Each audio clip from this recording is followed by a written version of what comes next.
There are rivals in every field. In music, there's Bach and Handel. In mathematics, there's Newton and Leibniz. And in economics, there's Adam Smith and Karl Marx. There are many rivalries in philosophy as well. The first rivals we can find in the history of philosophy are Heraclitus and Parmenides. Why were they rivals? It's because their views on motion and change were different. Heraclitus claimed that everything changes, while Parmenides thought nothing changes. Heraclitus expressed the thought that the world changes in one sentence. You could not step into the same river twice. The river I am stepping in now is different from the river I will step in tomorrow. As the river is always flowing, you could not step twice into the same river. This can be summarized in two words: Panta Rhei, or everything flows. Panta Rhei is the story for today.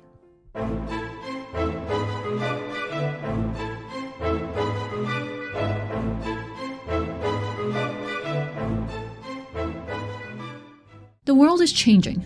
The sun rises in the morning, reaches its peak during the daytime, and sets in the night.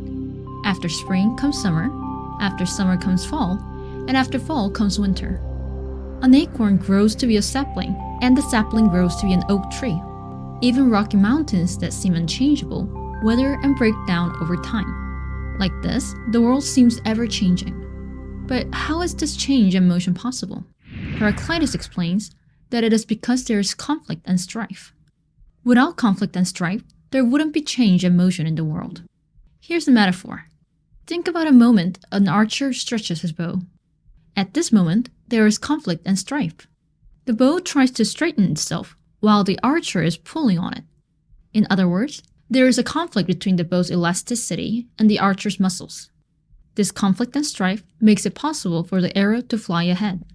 And the earth revolves around the sun. At this moment, there is conflict and strife. The sun's gravity pulls the earth toward itself, while the centrifugal force pulls the earth away from the sun. In other words, the sun's gravity and the centrifugal force are in conflict. This conflict and strife makes it possible for the earth to revolve around the sun. The world moves and changes. The reason the world can move and change is the conflict and strife behind it.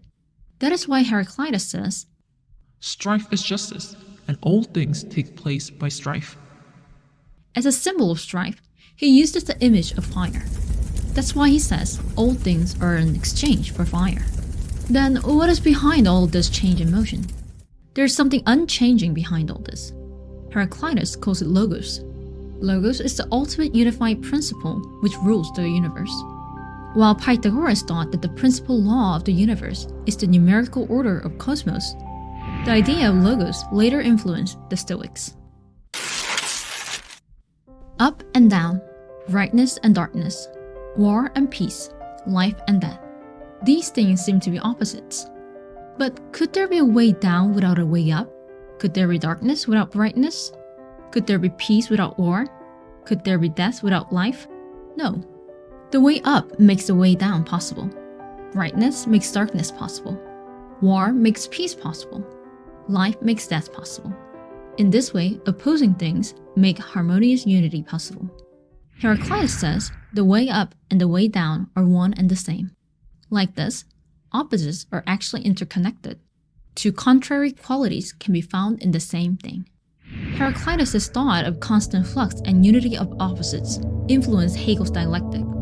In the dialectic, the thesis and antithesis, like the way up and the way down, become one synthesis.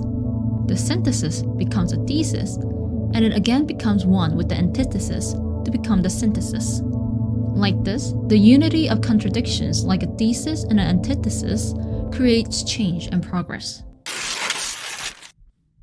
When you look at Raphael's The School of Athens, there is a man sitting in the middle with his chin propped up on one hand. He is Heraclitus. Heraclitus is almost always drawn crying or with a sad face. That is why Heraclitus is called the weeping philosopher. On the other hand, Democritus is always smiling. That is why he is called the laughing philosopher. But without weeping, there cannot be laughter. And without laughter, there cannot be weeping. Without a way up, there cannot be a way down. And without a way down, there cannot be a way up. So, while these concepts seem contradictory, there is harmony among them. So don't be let down if you seem to be walking on a way down in life. Let's wrap up. First, Heraclitus said that everything is fire. Here, fire is a symbol for stripe, which causes change and motion. Second, Heraclitus thought there is logos behind the strife. Logos means a unified principle which governs the universe.